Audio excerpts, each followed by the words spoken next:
Oh,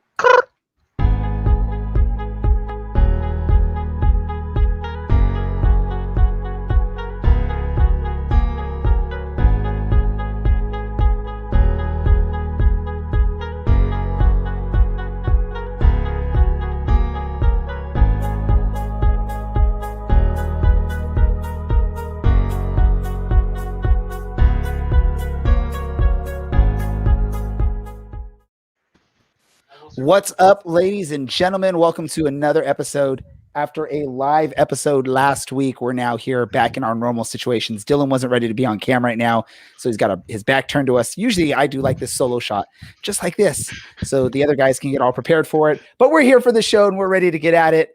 This is the Orange and Black Soccer Cast.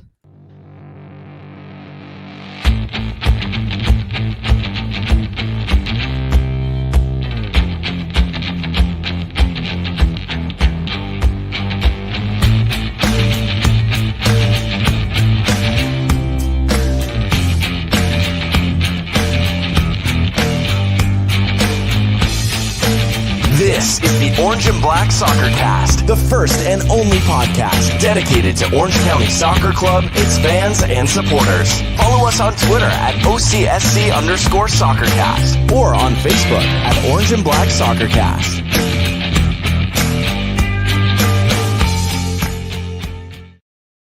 How's it going, Orange County? Welcome to another episode of the Orange and Black Soccer Cast, the first and only podcast dedicated to Orange County Soccer Club, its fans, and supporters. I'm your host, Ray Samora, and I'm here to take you through this amazing journey as we discuss all things Orange County Soccer Club. Joining us as he has each and every episode since day one, we've got Dylan from County Line Coalition. Dylan, my man, how are we doing? Are we excited to be back in our normal setup? yes and no. It's actually really it's really nice outside, but it's really awful inside. So I'd honestly rather just be outside at the stadium right now. I feel you, Dylan. For those, I know we're going to catch a lot of criticism for our comments about how hot it is right now in our area, but the sort of asterisk we'll put by that, I believe Dylan, Alan, and myself, none of us have air conditioning in our studio spaces, so we're dealing, and we don't like to have the fan running because then you have that annoying white noise in the background as we go through this. So we try and avoid hurting your ears in that way. We already hurt your ears enough with what we have to say and with our voices, but that's a whole nother topic. Let's bring Alan. Speaking of Alan down in San Diego. Hey, Alan, is it hot down in San Diego as well? Yeah. I mean, it's nice right now outside because the sun's down, and although I'm going to make a liar out of you, I do have a AC in this room now because this is where my wife works. So we put a window one in, and you can even see it's going. So it's actually quite pleasant in here. Plus, I have a nice cool beverage, and I'm ready to go. Is that a Buena Vista again? You've been drinking those quite a bit lately. It's a great like warm weather beer because it's like a nice salted lime lager. I'm getting older, so I'm like getting more back into the lagers. Like I've turned that corner of I don't always want like hops to the mouth, like heavy. Like my wife made like this zoodle pasta thing for dinner tonight. It was amazing, but pasta and it's like a heavy feeling. And I'm like, I just want like a nice light, refreshing beverage, but I don't want like iced tea. I don't want boring. So these Buena Vistas, and then she turns them into micheladas. So she loves those. So this is like a good combo for both of us. She can have her micheladas, and I can just have a nice, refreshing beverage on a warm evening. I will say your wife is really smart because the Buena Vistas are an awesome lager to use from micheladas. I believe that was I believe that was your recommendation. So I think that's why we went that direction. Yeah, definitely. I tried it at SeaWorld for the first time, and that's what I've been doing every time I do one of those drinks. Hey, we got to make sure we remember that Brad is on the line here, on the stream here, because I believe at our live episode, I sort of threw Alan under the bus and just said, hey, Alan, I'm handing you over the keys to the episode. I'm going to take care of other stuff going on around us. And unfortunately, I didn't prep him for that, so he forgot Brad was remote from Reno on that episode. So Brad, we're not going to forget you. How you doing, man? And of course, he's muted as he's trying to talk. He tried to do this whole cool shtick with a drink while we're introducing him, and then he goes to talk and no sound. Oh yeah, no. Today Alan was talking about beer. I'm one-upping him. I got whiskey. I got Highland Park. It's an Orkney Scotch, Orkney Islands, and it is very good. Very underrated for the price I paid for it, which is like $50. So good quality Scotch, not breaking the bank. And to those people who think that Scotch tastes like jet fuel, I say refine your palate. Let me ask you this: is one of the beverages you purchased while you were on location in Sacramento to cover Orange County, or is this a different one? Unfortunately, my bar is too full with a lot of stuff to actually purchase while I was in Sacramento. It's just like I need to get rid of some of like the 12 I think bottles I have of whiskey and other alcohols before I stock up on more. Okay. Yeah, definitely do that. And by the way, I'm drinking in honor of we're at the midway point now of Pride Month and playing for Pride. So I'm drinking from Indie Brewing Company. It's called Taste the Rain Bros. It's a New England style double IPA. So yeah, I'm sure it's not the best drink to be drinking when it's a warm day and I'm sitting inside a warm garage with no air conditioning.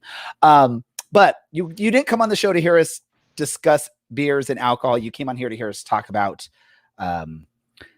soccer, and specifically Orange County Soccer Club. And I was a little distracted really quick because I noticed on the Facebook chats that one of our listeners is in Maui right now listening to us. So we're live coast to coast. We probably have someone listening over in the East Coast, but we definitely got someone out in the middle of the Pacific Ocean, which is really cool. Thank you, Russell, for tuning in and listening to what we have to say. I don't know why you're listening to us when it's still probably nice out in Maui to be doing something right now and enjoying the late afternoon, early evening. But let's talk about the two matches, because we have two matches to talk about. We have a guest coming on and we got to preview another match coming up. So let's talk about that first match. Last week we did the live pregame show at Championship Soccer Stadium. We had some friends from Fairweather Pod. We had a friend from Two Balls and a Mic jump on and join us. It was a really awesome time. So first and foremost, thanks to everyone that stopped by. Cameron stopped by, Andy stopped by to say a few things. So it was awesome. We appreciate that. And we even had some people tweeting some pictures of us from the stadium, which was pretty cool. Let's talk about that match. A pretty interesting match. It was a fun match to be at. Respect to the San Diego fans for making the trip up. You all are great visitors to our stadium. I'm going to go to you first, Alan, because again, you're the person that sort of has your hat on both sides here, right? What was your thoughts on the match from both vantage points? Yeah. First off, just want to apologize again to Brad. Being a good friend and all, publicly announcing when you messed up. I thought I said this on Fair Weather tonight. Interviewing both Landon Donovan and Braden Cloutier, it was very similar press conferences. Like, we dominated the ball for large parts of the game.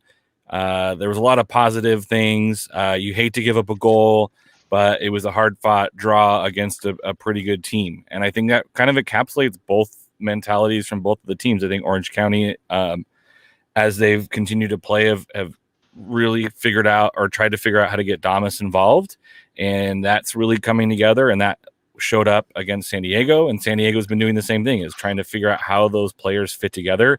Orange County is more because of injuries than necessarily new players, but I thought there was a lot of positives to take away from both teams. I thought they both defended really well.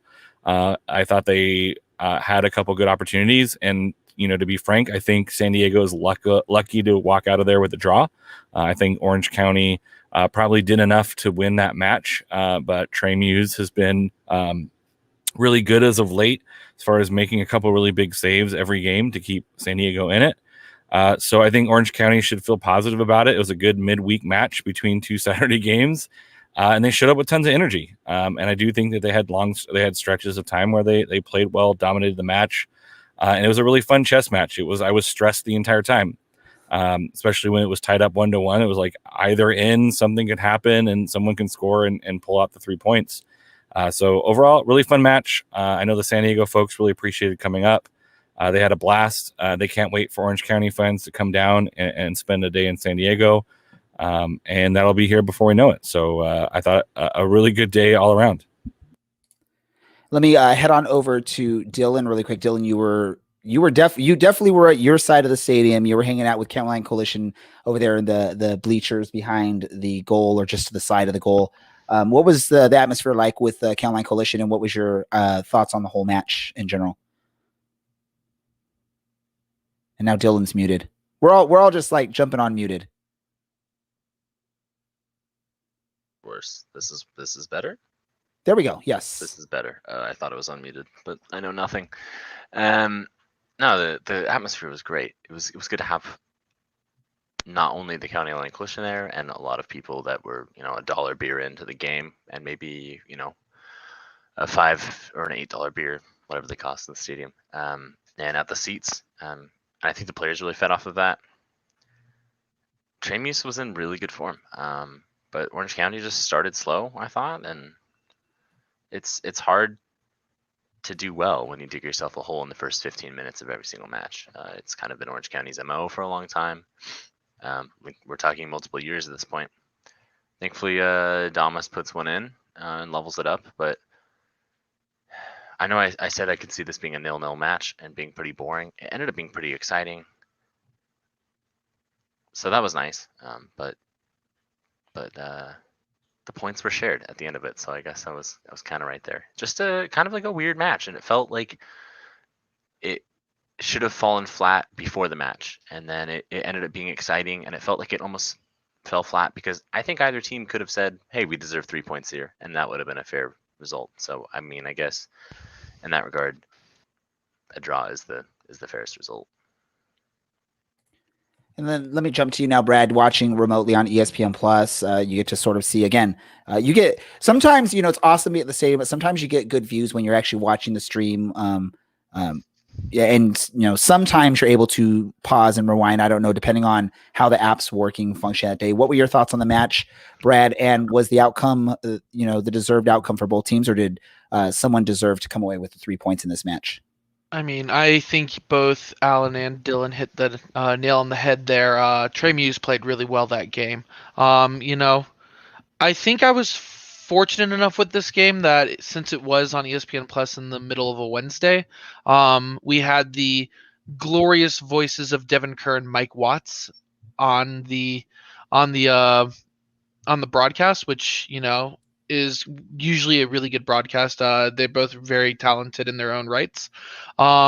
But also in addition to that, there were 3 more conflicting sounds in the stadium. You could clearly at times hear the Orange County County Line Coalition. You could clearly hear the traveling San Diego fans. And you could also hear the jazz band right beneath the camera set on the little concourse camera side. So, kind of a little bit of conflicting depending on where the camera was pointed. But going back to the game, very, very close. Primos did well. I thought San Diego did well to keep the ball from going in at a couple of times, like Ronaldo Damas's 19th minute header that goes off to the side that's cleared off the line. I think 1-1 is a fair result. I thought both teams played very well. Didn't keep my dream alive for a shutout for my fantasy team, but I can't complain too much about that. And for being 1-1, it was a very entertaining game. Thank you for that, Brad. It was definitely interesting to see the dynamics of the match as we saw. I mean, San Diego got off to the early lead on the scoreboard, and I was down with County Line Coalition at that moment, and it's awesome. And this is props to County Line Coalition because no matter what match it is, they have full energy regardless of what's going on, and that's the true soccer supporter there in that group and all soccer supporter groups are like this, right? You're going to stand by your team thick and thin. And luckily in this match, Orange County comes through to pull out the draw and at least earn a point in the match. A very important point for both teams, I think, when you look at the way the standings fold out over the remainder of the week, which was pretty cool. And we'll get to that in just a little bit. Was there any thing that concerns you about this match from either side? I'm going to go to you, Alan. I'm going to do this a lot for this match, either side for you. Is there anything that concerns you with the way this match went? Not particularly. I think it's still too early in the season to really say that there's these grand things that are bad. I think Braden Cloutier in his press conference mentioned that 10-game mark that he does seem to be every year in long seasons. We're kind of looking like, hey, we're going to play, we're going to see improvements, and then when that 10-game mark rolls around, you're going to have a better understanding of where your team is and how teams play, and you really kind of click as a group. It's still a long season, and Orange County is still very much where they need to be as far as kind of in that playoff hunt.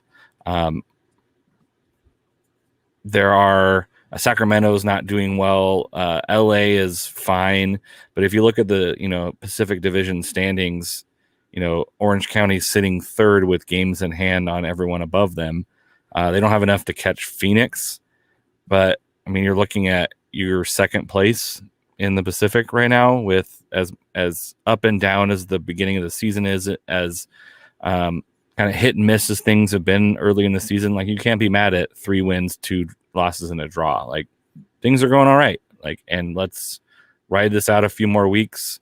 They looked pretty good against Oakland, so I didn't see anything in this match that necessarily is like a pause for concern besides, can Damas keep this up for an entire 32-game season? So let's talk about if it's Damas. I think in the stadium they're saying Damas. I think in the broadcast they're saying Damas. So we'll maybe go with that for now, unless Dylan has heard otherwise, because he seems to correct us sometimes when we're saying the wrong thing here. Dylan, let me go to you. With the injuries to both Adam John and Thomas Inneboltson, we're seeing players like Eero Markkinen and Ronaldo Damas have to step up and play probably more minutes than we were probably expecting out of them when we came into the season. Is that concerning this early into the season that we're putting this many minutes? You're seeing these players. We'll talk about the Oakland match, but we're seeing these players play, back-to-back matches in, a Saturday, a Wednesday, a Saturday. Is that concerning at this point in the season for you? Not necessarily. Ronaldo is young, so he will be able to make it through the majority of the season. What would worry me more is needing to do this come July. And obviously there's a couple injuries. Thomas Inneboltson's unlikely to be back by July. So by that point, there will have to be a couple of signings, maybe a little more on that later, at least in the show, but not at the moment. And I think I was asking Braden Cloutier about it on Saturday night, and I said, well, Ronaldo's taking 3 and 3 now, and that's a good return, especially from a young guy who, granted, he's had a lot of opportunities to score, and he's whiffed a couple really easy ones, and he's been unlucky in other ones, but I asked him if he was happy with what Eero Markkinen's doing at the moment, because it doesn't really look like he's doing all that great. And confidence is really important when you're playing in front of goal, whether that means you're a goalkeeper or a striker. In this case, for the striker, I asked Braden, and he said he's being played in a role that they really didn't sign him to play, and he feels a little bit bad. So he's looking forward to having some other players in the team so that he doesn't have to play this weird kind of hold-up role that he doesn't really seem up to doing, despite clearly being sizable enough to do it. So it's not a worry yet, but come July, I think, that being said, I don't think these will be the only 2 fit strikers on the team come July. So I'm going to jump to you now, Brad, for your thoughts, and we're going to sort of jump into this Oakland match as well. So San Diego coming off the 1-1 draw, still at home against Oakland this past Saturday, and it was probably what you can consider an ugly win. I mean, both sides can probably look at it and say, we didn't play our best. We maybe should have won. If you look at the stats, I think Oakland was dominating in possession, and there was a good stretch there in the second half. I think Oakland was prime for a goal and just couldn't get the ball in the back of the net. So I'm going to go to you first, Brad. Did you get a chance to watch that match at all, or no? Unfortunately, you were in the middle of nowhere, right? I think that's what you said. I was in the middle of Dillon Beach, California, just south of Bodega Bay, and was unable to catch the game. In fact, I was actually kind of lucky to be able to tweet that I had a score prediction prior to the game. You were you on looking for the cliff tops to try and find a spot that had 1 bar of service to send that tweet out? Actually, ironically, the best place with the best signal was the temporary facilities, also known as the portas. I guess if you need a internet connection on your cell phone in The any one place spot, where you're that's the bored. most important, right? The spot where if you're sitting there, you're going to want to look up something. You want to, check the score. That's a good spot to have it. Let me then jump. Do you have any last thoughts on the San Diego match, Brad, before we get full into this Oakland match? I think the team's been playing well, even though, obviously a 1-1 draw is not what you want to see. But the team plays well, I think, defensively speaking, when up against the wall. I think that they've been doing a much better job of kind of shutting the curtain, closing the door before any big chances have been coming up. And, holding a team like San Diego to only one goal is pretty good. 10 shots, one big chance. I can't really complain. I'll let you guys talk about Oakland. Yeah, we'll definitely do that. I'm going to go to you first, Dylan, because you were at the stadium for the Oakland match. Give us your rundown of how things went.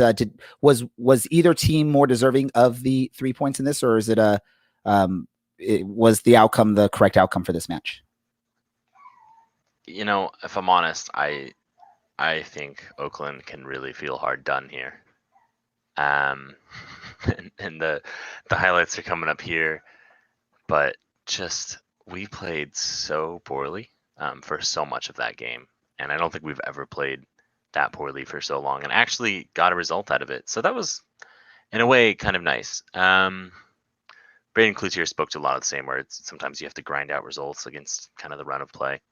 This was their third game in 7 days, and Oakland hadn't played in a while, so they were fully rested. And even beyond that, Oakland was a team that had scored 6 goals in their last 2 matches. So they came in pretty fine goal scoring form, and Orange County shut them out. And Rakowski wasn't in goal. So that should speak volumes to Abraham Romero as well. But we conceded a lot of chances and a lot of shots. You can see Andy throwing the stats up there, really saving me any effort of clicking out of this window. 13 shots from Oakland in this match, 7 for Orange County. And I'm sure Alan will chip in with this one, but when Damas's goal went in, I was not Damas's goal. We're gonna go with that one. Not gonna lie, really didn't think that one was gonna stay on. I thought that was gonna get flagged, and it would be 0-0, and we'd probably concede. But look at that. Look at just like a goal line clearance from Reece Breen, who seemed to have a pretty good game. We made it work. But yeah, here's the goal. No, here's what should have been a goal. But sometimes you get a little bit lucky. We've had plenty of chances and plenty of almost goals where the flag's gone up, and I think we got away with one here. And that happens, and I feel a little bit bad for Oakland in that regard, but I'm pleased to get 3 points. So let me jump to you really quick, Alan, because of course you're the you're the one that benefits from the shutout here. I believe first shutout of the year for Orange County, I believe. Correct me if I'm wrong, any of you or any of our listeners. And it happens to be the match where your playing for Pride Fantasy Soccer goalkeeper is between the sticks. What are your thoughts on the performance just overall? Because we saw goal line clearance. Definitely, if that's not there, then you're not getting the shutout. And then Abraham in the goal. What's your overall thoughts on the way the defense played in this match? I think Reece Breen definitely saved a few times. The post save one, we just watched that right now. There's a couple. I think there was another really big. Romero comes up with another really big save earlier in the match. It's nice to have another guy who can play keeper the way he plays keeper. I think you don't want your keeper going as often as maybe he needs to rotate too from time to time to make sure you have a guy who is who's fresh. And Romero is a good keeper. He is a proven USL keeper, and it's nice that I had him on my team. I think he's the 3rd highest scoring player for playing for Pride right now, just in that one match. So I will take it. Watching the goal back,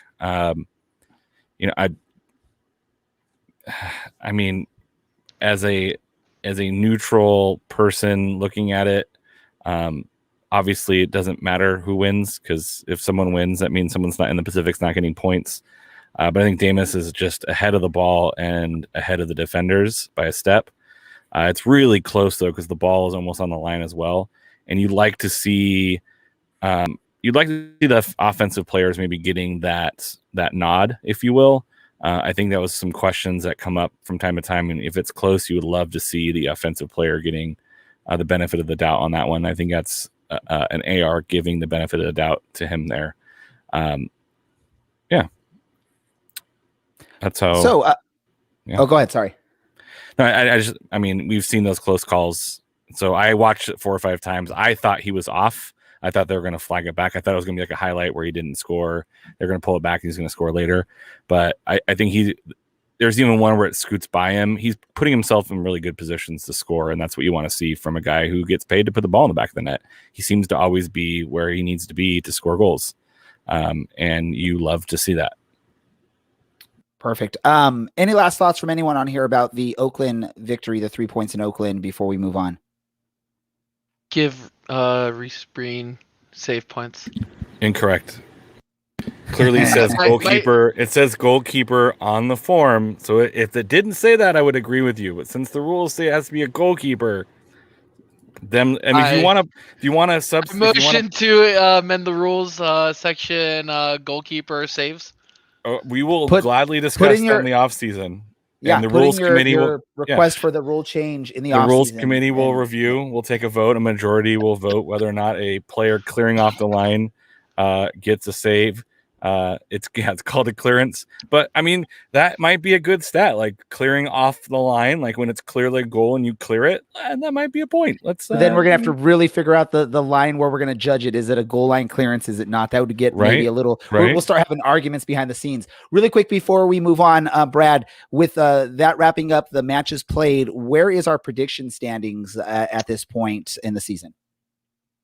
So you're muted, Brad. Oh, there we go. Sorry. We missed the first game of the season because we weren't set up yet to properly do Tacoma predictions. So after 5 games on the season, in last place with a total of 7 points in 5 games. And remember, these are rules that you wanted because they had a lot of points. Ray. In second, we have with a total of 10 points because second to last, right? Second to last. Sorry. Third technically, is Alan with 10, and tied for first is Dylan myself with 14. How? I got 7 points, and you got 4 points in this result.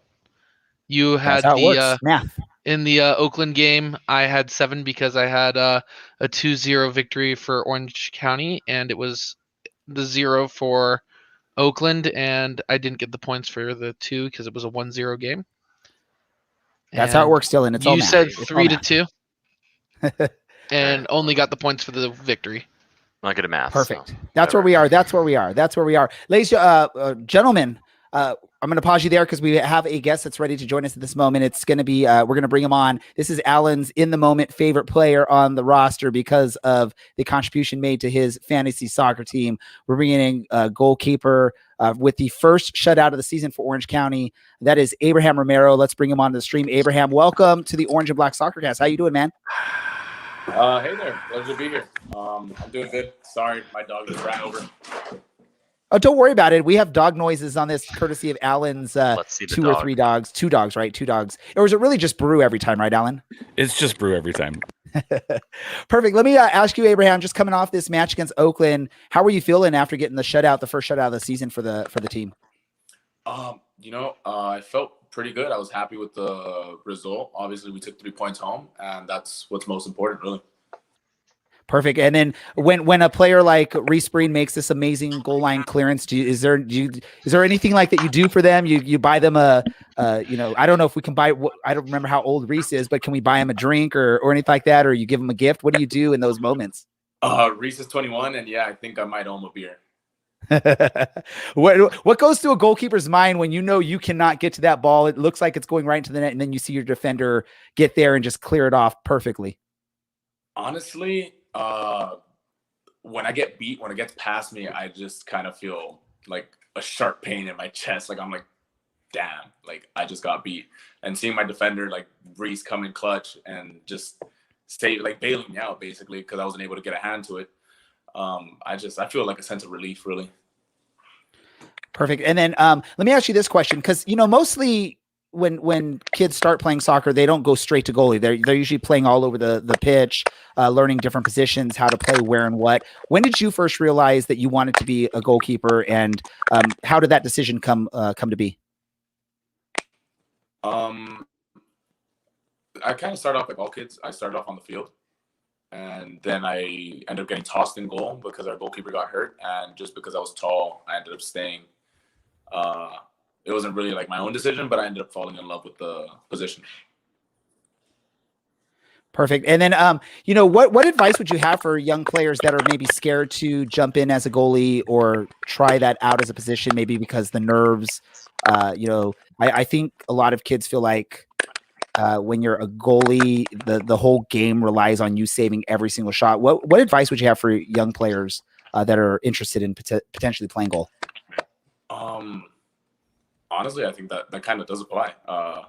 We're able to have 9, 10 great saves, but if we let in a goal and we have some sort of blame, it kind of just throws away the other 9 saves. People forget they have short-term memory with goalkeepers. They don't remember what you did throughout the whole match. They just remember that one action.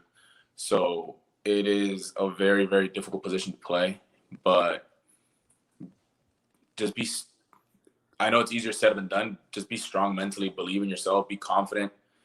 And if you're going to go for it, just know that it is a bumpy ride because you're going to make mistakes and it's inevitable. You're going to have some shocking performances and you're just going to take it on the chin and just keep it pushing. So let me jump to your career so far. You joined Orange County for the first time this season. You previously played for LA Galaxy 2. Can you just sort of explain the differences maybe between the experience at the stadium, the fan groups between the two clubs? Well, I've had a couple good experiences so far. I played in Mexico, obviously, for 4 years with Pachuca. I played at Galaxy, and then I came to OC. Really, the only difference, football is football, all my favorite part of the sport are the fans. I go out every match just thinking I have to put on a performance because it's not just a kick around. It's not just for fun anymore. I'm trying to put on a performance for people. I'm trying to put on a performance for the fans. I'm trying to get a result because now it is, I don't know, it's more than just my hobby as a kid. It's more than just my passion. It's just like I want to get the fans involved. I want to keep them happy because at the end of the day, that's what really matters, just like after the match, I gave away my gloves, gave away my shirt, do absolutely anything and everything because I know as a supporter, before a footballer, I am a fan. As a supporter, it isn't easy to go in, week out, and let's say your team didn't get a result, but still going to support. And let's say they're having a bad spell or they're playing poorly. Being there and supporting is just as difficult as just being a part of the club and trying to perform and trying to get out of a rut. Abraham, obviously a little bit of time spent with Los Dos, who will be playing next Wednesday, but what led you to Orange County in the off season? If I'm brutally honest, I was looking around. A few deals fell through from going back to First Division in Mexico. I had a few options with some MLS clubs supposedly, and that fell through. So the window of the transfers was getting really short. Like it was getting smaller and smaller very quickly, and I just couldn't find a club. And Orange County came and offered me a deal for the season. And I thought it's better to continue to play and continue to progress and have minutes under my belt. And I ended up signing with Orange County, and I'm actually pretty happy that I did. The team's great. All the guys are fantastic guys. It's been a good time so far. So I think like you owe Reese Breen a beer. I think I owe you a beer. I have you on my Playing for Pride team, and I was not doing well until you had that clean sheet, and that now you are the third highest scoring player on our Playing for Pride fantasy league so far. So congratulations, and I appreciate the points. So thank you for that. What is it like being in a kind of a goalkeeper competition? How do you mentally prepare yourself every week, knowing like this is my teammate, but we're also competing for that one spot? What is that like for you, and what advice do you have for folks who are younger players who are getting into that position? It is a competition. It's a competition that you have to go in and day out and outwork and outperform the other guy. No matter how much I like my teammate, no matter how much I love Patty, great guy. Babysat his kid for him. Like we're really good buddies. Like I really like him. Like have a great time with him. But at the end of the day, we go in every single day onto the training field and we try to outwork and outperform each other day in and day out. And like today, I see him make a save and I say, I have to make a better save. I have to perform better. I have to complete more passes. And just really trusting in your ability and believing that you are the better goalkeeper. I feel like football and life is just a mental game. If you're strong mentally and you trust yourself, the world does enough to try to tear you down. So why tear yourself down, you know?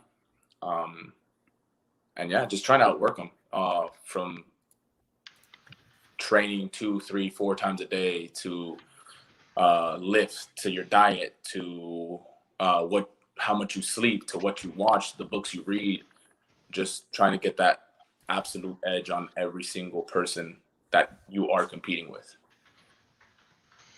All right. Well, unfortunately, Ray's success there is coming at my my dismay because I have Patrick Krakowski on my team. But obviously, I can't complain when, the shrug is correct. I can't complain because you played well. You got the points. Patrick Krakowski has not gotten me a clean sheet. And if you start again, I will have no complaints there because I could have drafted you and skipped up on that. However, with that said, my question for you is, especially during the preseason games when we saw you, you are a very vocal player on the field. So for the kids out there that want to be a goalie, that's one of the positions on the field where your communication is the most important. What would you give advice to those kids, and even teammates? What do you say in a game? How do you put people together, organize your defense, and do it effectively in a game? It honestly just depends on the match. Some games I have to be the voice that brings energy, and sometimes I have to be the one that kind of kicks them in their butt and says, hey, like, let's get it going, like, wake up. We're not here just to mess around. We're trying to get 3 points. At the end of the day, it's your career, and we have to win. We have to get results. And sometimes I have to be the guy that tapers down, brings a little bit of cool, calm, and collectiveness to the group and say, hey, you know what? Let's take a step back, keep the ball. Let's not rush into anything. Like right now, we're going to go to Vegas. We're going to go play in 115 degrees. We don't want to come out in Vegas guns blazing and get gas in the first 20 minutes. We want to be able to maintain a rhythm throughout the whole match. So there, it's probably going to be a little bit more about, let's take a step back. Let's really think, if we're going to press this, we're going to press, and then we're going to come sit for a little, jump out, press, sit for a little. We're not just going to go haywire. And something that I learned at a young age, I had a coach with the Mexican national team, Mario Arteaga. He made me learn every single position in 3 different formations of every single player. So I knew what everyone did and had to do, and if they didn't, I was held accountable, or I held myself accountable because I did know what they had to do. And then I would hold them accountable and say, you're supposed to be doing this, and you didn't. So just knowing what your teammates are supposed to do on top of what you're supposed to do, and being more of a tactician and kind of having a coaching mentality benefits you in the long run. I think it prolongs your career. I think just being good tactically and learning at a young age is going to help and benefit these kids' careers. That's a perfect example. And just, for people that maybe don't watch soccer much, you could throw that in as like, point guard for basketball, quarterback for football. Those types of players need to know what everyone's doing in their game, not just their position. So that's definitely a good example of what you bring to the team. You brought up Las Vegas. There's quite a unique sort of dynamic there with that team, because I believe what we're hearing is they practice in LA and then they go out to Vegas for their games. So, you're pretty close to the area where I think there was a Danny Crisostomo sighting at the stadium. I know for sure against San Diego. I don't know if he's been in any other matches. He's one of your upcoming opponents. Have you experienced or talked with any of those Las Vegas players or do you know any of them? And what do you think of that whole situation? Is that good for a player, or does that make it more difficult? I actually grew up with Danny. We played on the same club team as kids, so I knew him pretty well when we were younger. Haven't talked to him in a while, but I think it benefits us, because if they were used to the weather we're going to go into, it'd be difficult for us to play, because they'd be just accustomed to playing 110, 115 degrees. But since they're in LA, they're in the same weather as us practically. It's going to affect them just as much as us. So they're not really going to have like home field advantage of knowing like the pitch, the weather, and just being accustomed to it. So I think it's just going to be an even match, and whoever is the smarter team, really, I don't even think the fitter is just a smarter team and knows when to press and when to relax, is going to take the 3 points.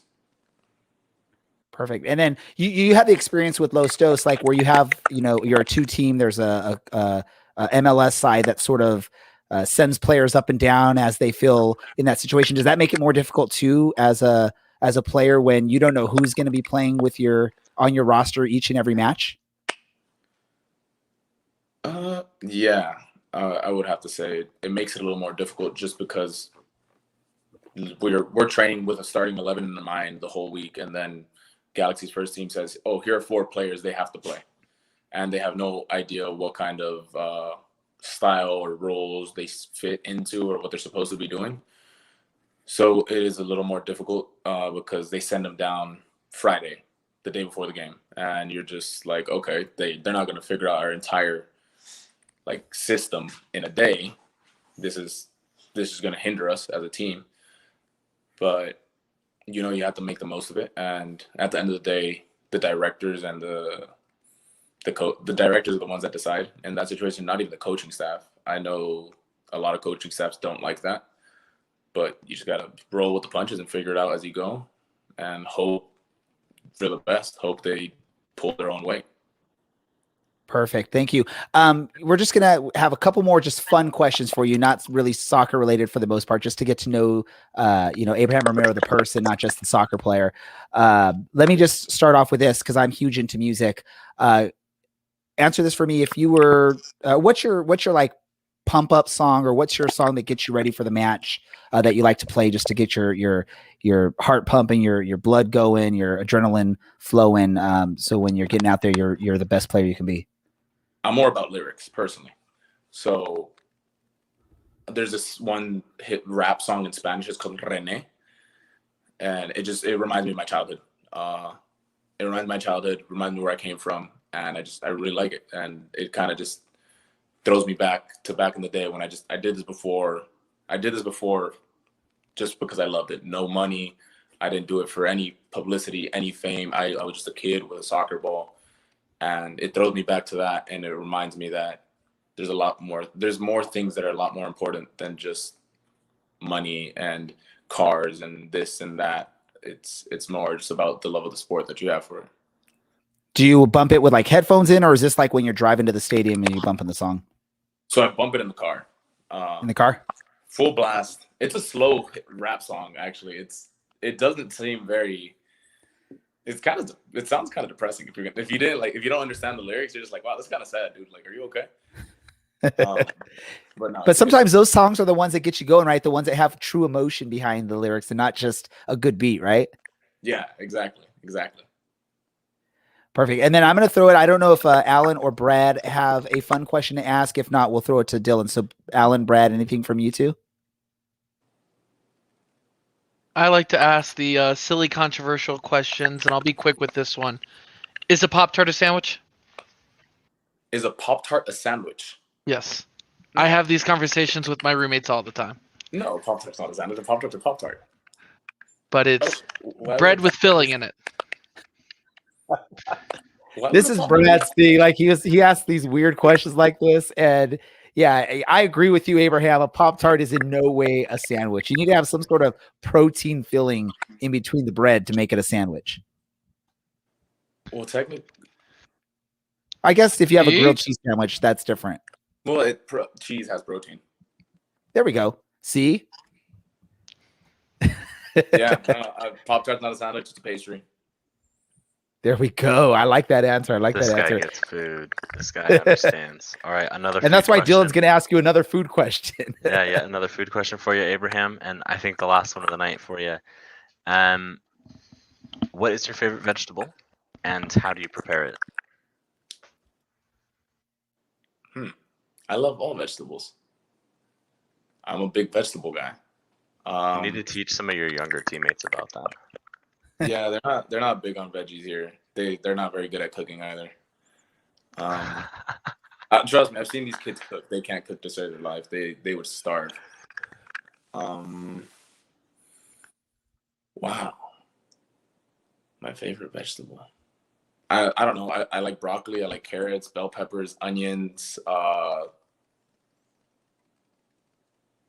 Is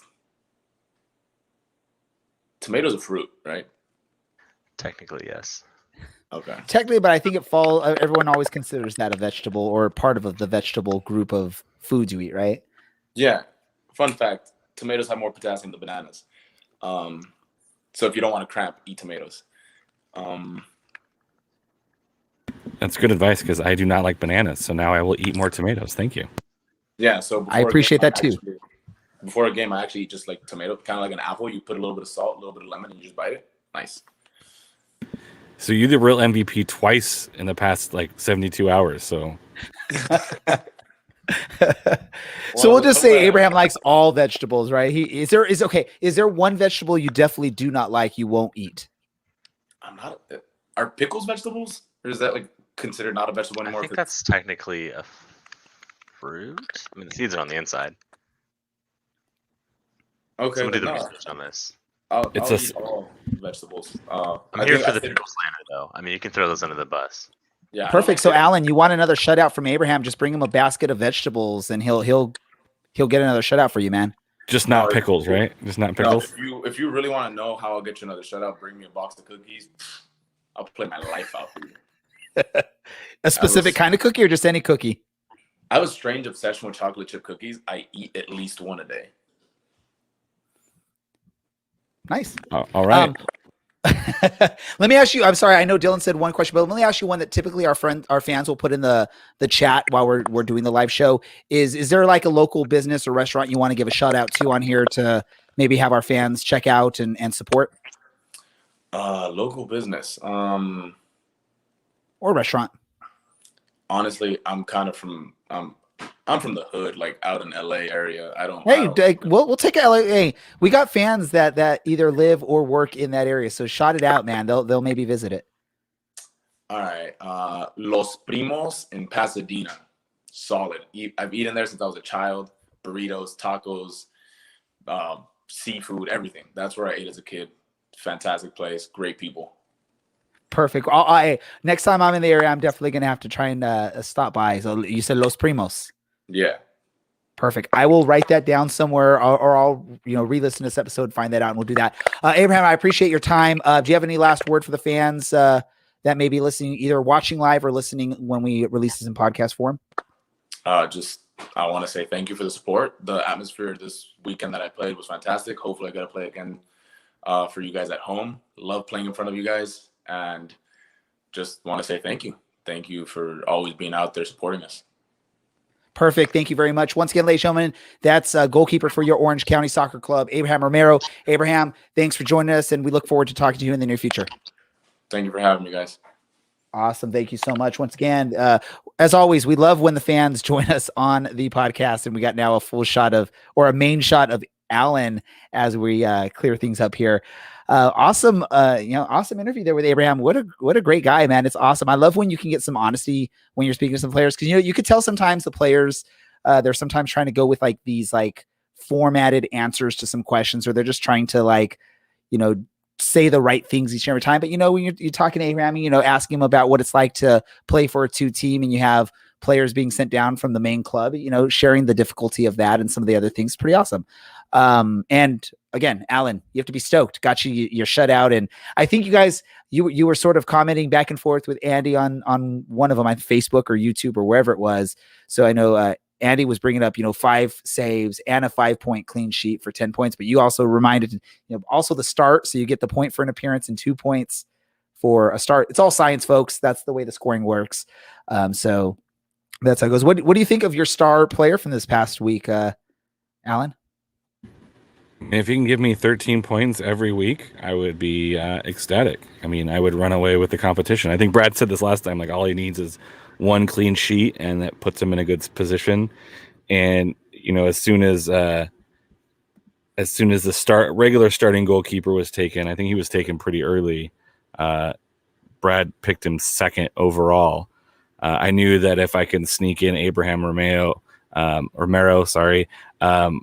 he might be good for 1 start. And so you were trying to get a monopoly on the goalkeepers, is what you're saying? Yeah, I mean, of course, like if you can get a start and a clean sheet, that's a pretty good. It's like you just got to play the points, right? Can't always go with, the most obvious, because sometimes that's why I pick Rob Kiernan too. He's probably going to start every match. He's going to be solid. He's probably not picking up yellow cards. He's probably, he's putting in a good shift. He might not score. He might not get that goal or assist. But if you look at, a goal is 2 points with a shot is 3. A start is 3. Like, I'm getting a goal out of Robbie Kiernan every match by just starting. Like, all right, I'm there for it. So I took a flyer and thought that on one of these like quick turnarounds they might start him, and I knew he was a pretty good keeper. So why not take a chance? And let me say this, because in past seasons, Rakowski might have a better score line, because in past seasons we didn't take away points for giving up goals. But I will say it was Brad's idea to add that to the scoring system of taking away points for every conceded goal. So Brad sort of did it to himself on this. So I do not feel bad for what's going on there. I don't feel bad for myself either. That's literally how it should have worked from last year too. So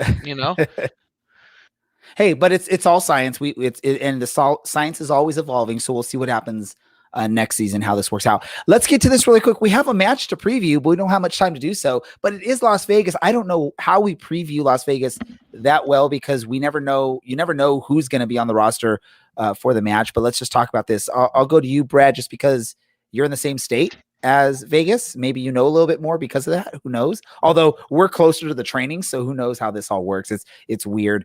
But Brad, what are your thoughts on Orange County, Vegas? And then don't give your preview or your prediction for the match as far as the scoreline. We'll do that after we each get a few words in, but just be brief, because I don't really know what to say. I mean, honestly, there's a lot of gimmicks that go on in that stadium still to this day. I'm not gonna say I know everything about Vegas. They've had a very weird season so far, losing their first couple games and then winning against, I think, Tacoma and drawing against a good San Antonio team. But I think the real issue, I think Abraham Romero really, really, really touched down on, is it's going to be hot this weekend down there. And you're going to see probably a slower paced game because of that. Or at least a more reserved, you don't want to gas yourself in the first half an hour. So I would anticipate a lower scoring game unless someone strikes big off a counter attack for that one reason. But I don't know what else to say here. It's Vegas. They're going to send some weird players down. Maybe they'll send Danny Musovski. Maybe they won't. That's the only big name I can really think of coming from LAFC that they've been sending down consistently this year. And I'll get to you next, Alan. I'm going to go to you next, but I really want to say Russell listening live, I believe, from Maui, and he didn't think he'd make the full episode, but it seems like he's trekking through. Hopefully, we're not taking away from your family time out there in Maui. Mentioned Abraham was one of the best guests we've had so far this year. We will be bringing back our Orange and Black Soccer Cast Awards at the end of the season, and one of our categories is always Guest of the Year. We're going to do a player Guest of the Year, and we'll do a non-player Guest of the Year this year. So keep that in mind when you're voting. If you thought Abraham or any of our previous guests so far, or any of our future guests are awesome, remember them for when we do that. Alan, thoughts on this upcoming match against LAFC as best as you can do? I think that they're probably a little bit better than their record says. They have, plenty of talent coming up. They've looked dangerous at times. But I think it's just putting that together. I think we see that from time to time as well. They don't know where each other are going to be quite yet. And we've seen teams go to Vegas and have a tough time in Vegas. I think this maybe if Brad's right and it's a slower paced, more reserved game, I think that might play into Orange County a little bit better. They don't have to worry about the Los Dos kids running amok. But you can't look past any team. I made the mistake of saying I didn't think Las Vegas would get a win anytime soon, and then they went out and won, and then they got some more points. So you never really know. So don't look past them. Play up to your standards. Make them play your game, and I think Orange County can go into Vegas and do some damage. But we saw what happened last year. So with this in mind, just checking the schedule, LAFC is playing also on the 19th is Saturday, so maybe that limits the amount of players they send down for this match. Dylan, your thoughts on Orange County in Vegas against a Vegas team that trains in LA? Both teams are going to suffer, but to echo Alan's point, the slower this game goes, I think it's completely in Orange County's control. I think Orange County is the better team. And I think if you can kind of nullify the fans that are there and the boost that the Vegas players will get as a result, or the Los Dos, I guess. Los Lostos, whatever we're going with there. Los Dos, I guess, because it's Las Vegas. Anyway, the more you can kind of limit the impact that the fans have there and not have to pressure or rush anything because you're playing on a short baseball field, the better. My only other prediction is that Danny Chrysostoma will play. All right. Quick from me. I hope Danny has a pretty good match because everyone knows he was one of my favorite players on the roster the last few seasons. Other than that, I'm hoping Orange County comes away with a nice victory. And I agree. I think Orange County is on paper the better team. And, what we were mentioning earlier, if Vegas was training in Vegas, they're used to the crazy weather out there. But the fact that they're training in LA, and I know it's warm this week, but it's nothing like what you're going to get in Vegas. So both teams are going to go into that atmosphere with bad weather, and no one's going to really have an advantage. And the closest thing is a home field advantage. But again, a lot of these players are now living and training in LA, so I don't know how much of a love they have for Vegas, the city of Vegas, and the fans in Vegas. Who knows how that works? The weird thing because I know we're talking about gimmicks. Brad mentioned gimmicks. Apparently, fans in Vegas love the gimmicks. I think reading in Twitter that someone said that they love the pools on the side of the pitch, and that's like one of their favorite things about the club. So I don't know if that's all Vegas fans or that's just an outlier. But I know a lot of people aren't huge fans of all the gimmicks that go on in Vegas, slot machines on the sidelines and bubble kitty inflatable pools and all that fun stuff. Let's do this. And Andy listening on here says, not the ones on Reddit. So I'm assuming he's saying not the Vegas fans on Reddit. And hey, I'm not the only one that loved Chrysostoma. Look at this. Chad, who is listening and actually works with the club. Danny was one of his all-time favorites. And Chad, you are allowed to have favorites. It's all good. You can have favorites. Everyone has a favorite coworker. They might not say it publicly like you did, Chad, but props to you. Dylan. What's up? Dylan's my favorite coworker. Right back at you, buddy. I would say Brad, but it's Brad. Brad, you're my favorite coworker. But it's Brad. But it's Brad. Alan, I enjoy working with you too. Thanks for the call out there. You know I had to do it, man. You know how to do that. No, nothing against you, Brad. I love you, Brad. It was just set up for that. Let's go to score predictions really quick, and then we can wrap this thing up. So I'm going to go just in order of what our spreadsheet has. Alan, you're the first one on the spreadsheet. Give me the Orange County score first, and then the opponent, which is Vegas. I'm gonna go a 1-0 victory and for Orange County, and they could always just play this game at midnight. I heard that's a new idea that hasn't been talked about before.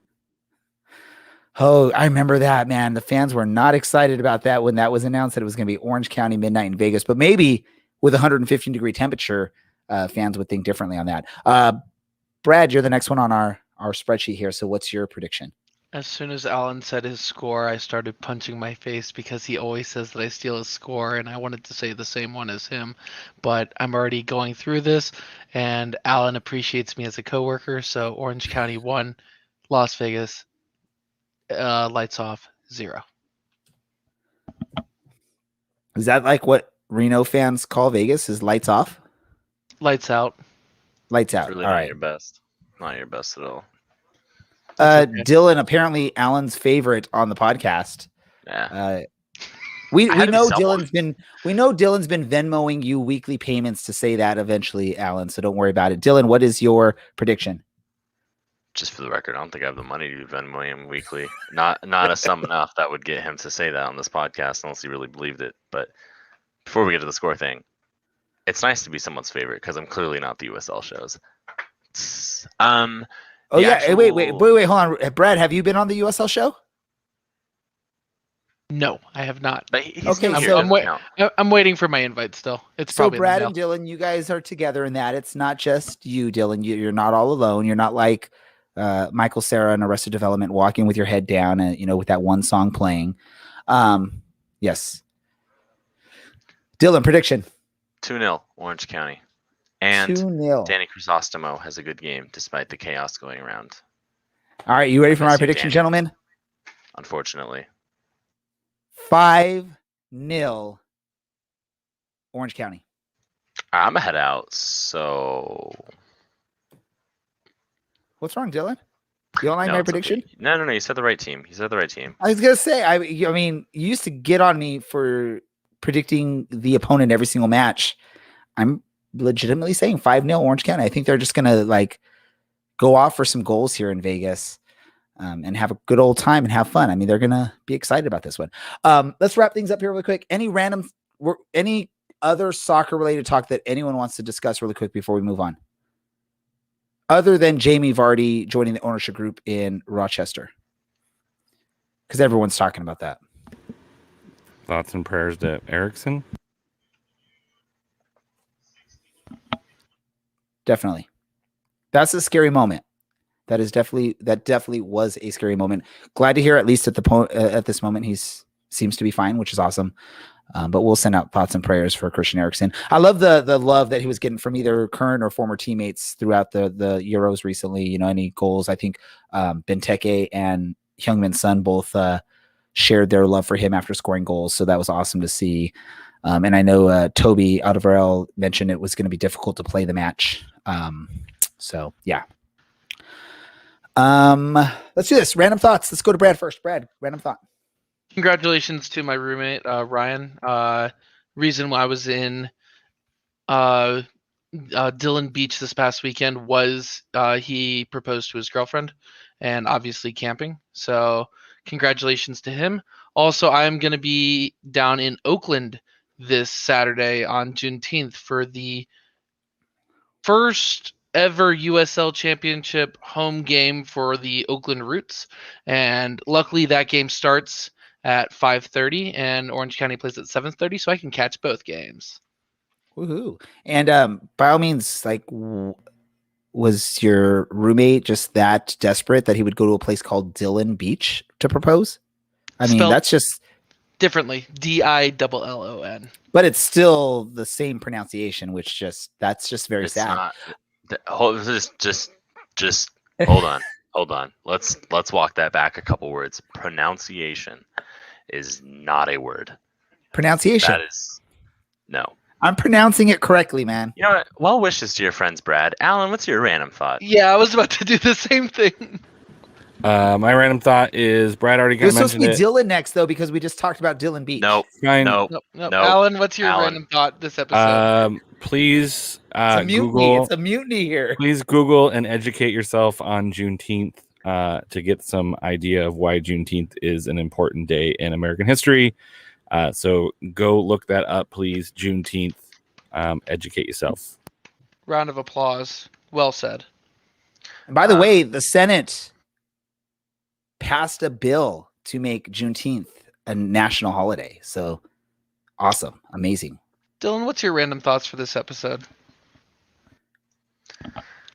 Everybody, if you could follow me. Sorry, should I whisper into the mic and we can have a nice little AMR session here? Anyway, let's all take a deep breath in. And hold. And out. And a deep breath in.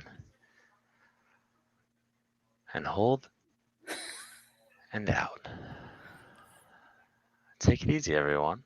Are you trying to put our listeners to sleep? At least you're doing No, it at the end of the just episode, though. Peace and love to you all. And yeah, educate yourselves on Juneteenth. I was going to say that. Alan took it from me.